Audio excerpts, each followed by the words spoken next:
Welcome to Sunday School for Sunday, November 10th, 2024, for our senior high students, ages 15 to 17. I do not own the rights to this music.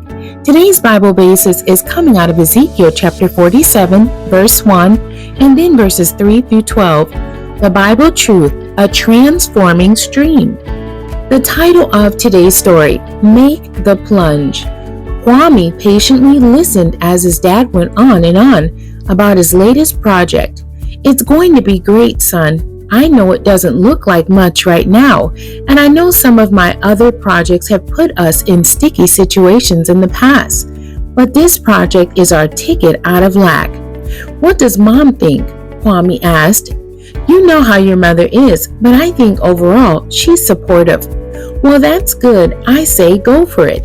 Thanks, son. Your support means a lot to me. I'm not going to let you down this time. I think you can do it, especially if you learn from your mistakes. Yes, I have. This time I'm doing things a little different. I've got a great team working with me. Instead of doing everything myself, I'm planning things and setting goals, which is something I've never done. And this project is bigger than any of the little petty projects I've thought of. I feel like I'm on the brink of greatness, and all I have to do is jump off into a new life. That's great, Dad, except that's what you say about all of your projects, and it's usually when things get scary. No disrespect, but every time you get to the brink of greatness, you jump off. You quit your job, or all your money goes toward a project that doesn't pan out. This time, I think you'll be okay if you just stay on the cliff for a while, at least until you learn how to make the plunge. Son, you are brilliant. That's it. You know how people go skydiving? Well, they don't just jump out of planes. They have instructors who teach them how to fall. What I've been doing wrong is just jumping from the plane and falling on my face. You're right. I've got to learn how and when to make the jump.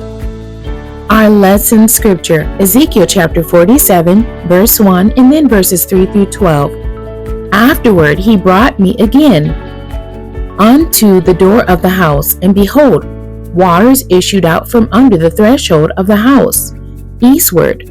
For the forefront of the house stood toward the east, and the waters came down from the right side of the house, at the south side of the altar. And when the man that had the line in his hand went forth eastward, he measured 1,000 cubits, and he brought me through the waters. The waters were to the ankles. Again, he measured 1,000 and brought me through the waters. The waters were to the knees. Again, he measured 1,000 and brought me through the waters were to the loins. Afterward, he measured 1,000, and it was a river that I could not pass over, for the waters were arisen, waters to swim in, a river that could not be passed over. And he said unto me, Son of man, hast thou seen this? Then he brought me and caused me to return to the brink of the river. Now when I had returned, behold, at the bank of the river were very many trees on the one side and on the other. Then said he unto me, These waters issue out toward the east country, and go down into the desert, and go into the sea, which being brought forth into the sea, the waters shall be healed. And it shall come to pass that everything that liveth, which moveth whithersoever the river shall come, shall live, and there shall be a very great multitude of fish, because these waters shall come thither, for they shall be healed, and everything shall live whither the river cometh. And it shall come to pass that the fishers shall stand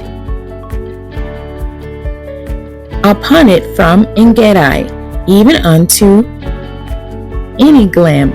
They shall be a place to spread forth nets.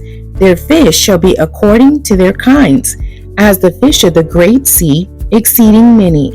But the miry places thereof and the marishes thereof shall not be healed. They shall be given to salt, and by the river upon the bank thereof, on this side and on that side, shall grow all trees for meat, whose leaf shall not fade, neither shall the fruit thereof be consumed.